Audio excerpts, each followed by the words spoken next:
Hello everyone, welcome to the problem solving session. This is the problem number 51 from chapter 26 of Halliday-Resnick-Walker, which is actually the current and resistance.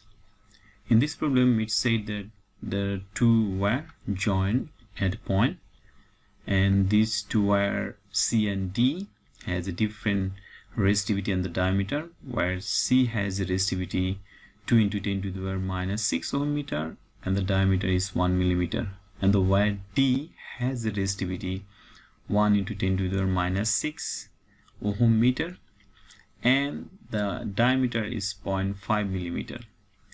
Now a current is 2 ampere is applied on this wire on one side. Now they asked us to find out the potential difference between the point 1 and 2, that's mean across the wire C, and also the potential difference between the point 2 and 3, that's mean across the wire D, and also how much energy will be dissipated into point 1 and 2 and point 2 and 3. You have to find out that one. Okay, let's start.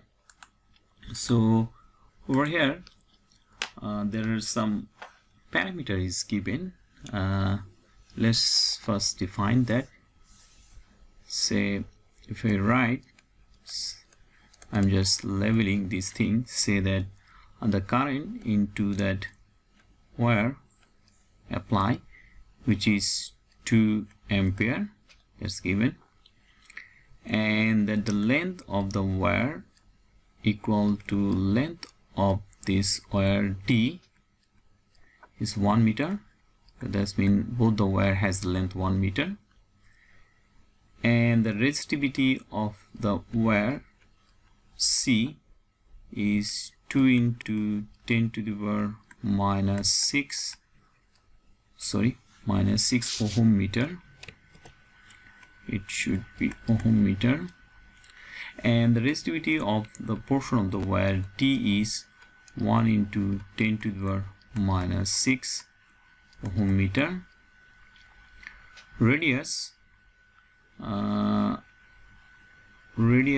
of the wire C is I'll write, say that is because it's given the diameter is 1 millimeter, so the radius would be 0.5 millimeter into 10 to the power minus 3 meter, and also the radius of the wire D, which has the diameter is 0.5 millimeter, so that radius would be 0.25 into 10 to the minus 3 meter, because it's given that the diameter of this wire is 0.5 millimeter. Fine. Now first I'm going to find out the potential difference between that point 1 and 2 of wire C. The potential difference we can find out between the point 1 and 2. Say I can write, say that potential difference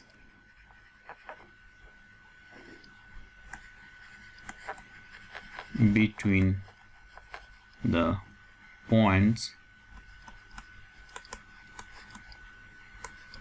1 and 2 is given by, we can write, say that V2 minus V1 must be equal to I into RC. Right, so RC is actually the resistance of the wire C. Fine, so that must be actually, we can write, say that V2 minus VC, actually I am replacing by the potential across the wire C of the point 1 and 2 must be equal to I into RC. Now we can find out the resistance of the wire C. That should be, say that resistivity of the wire C, length of the wire C divided by area of the wire C, because we know that the resistance of a wire basically directly proportional to the length and inversely proportional to the area. That's we can simplify actually, which is R we can write this proportional quantity actually the resistivity of the material and length into divided by area, right? So that's how actually we can replace the resistance of this wire. Fine. Now we are going to find out this VC, which is the potential difference between the point 1 and 2. Now I know the everything over here. I know the I, which is actually 2 ampere, rho C actually 2 into 10 to the minus 6. I'm going to just plug in that value over here. So I actually that 2 rho C 2 into 10 to the power minus 6 ohm meter. LC, which is the length of the wire, is the 1 meter, and the area actually that pi into RC. So pi into RC actually, which is the radius, is 0.5, right? 0.5 into 10 to the power minus 3 square, because area of this wire will be pi r square. Now if you solve, you will find out that the potential difference between point 1 and 2, which is actually the VC, would be 5.1 volt. So this is actually would be the potential difference, the point 1 and 2. Fine. Now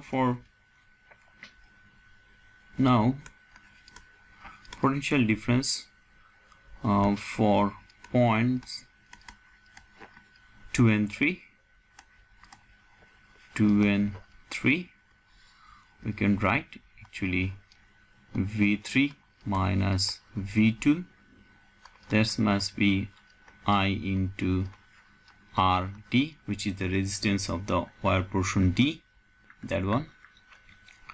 And I might also say that, write down, so this is actually the voltage difference into the wire D. That's why I write. So this is I. So RD I can write, say the resistivity of that wire, length of this wire divided by area of this wire D, right? This subscript D indicate that all the parameter for the wire D.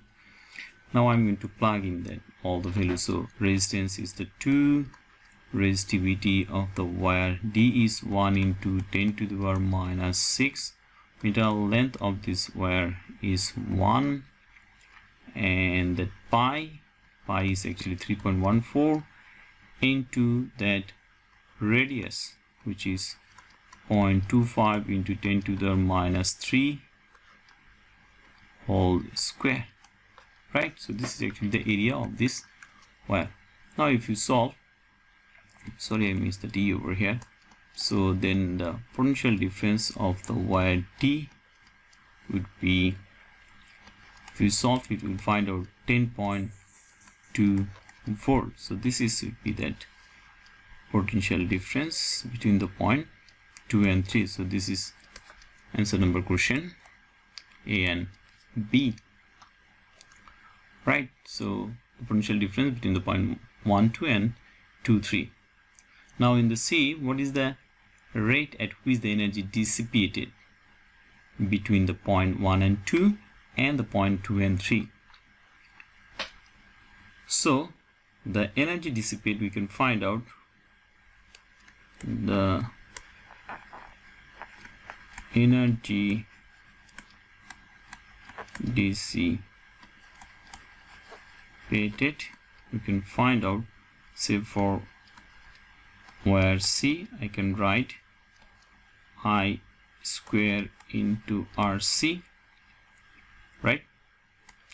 So I know that I, which is, I'm just replacing the RC again. You can write down RC would be rho C LC divided by pi RC square, which is the area.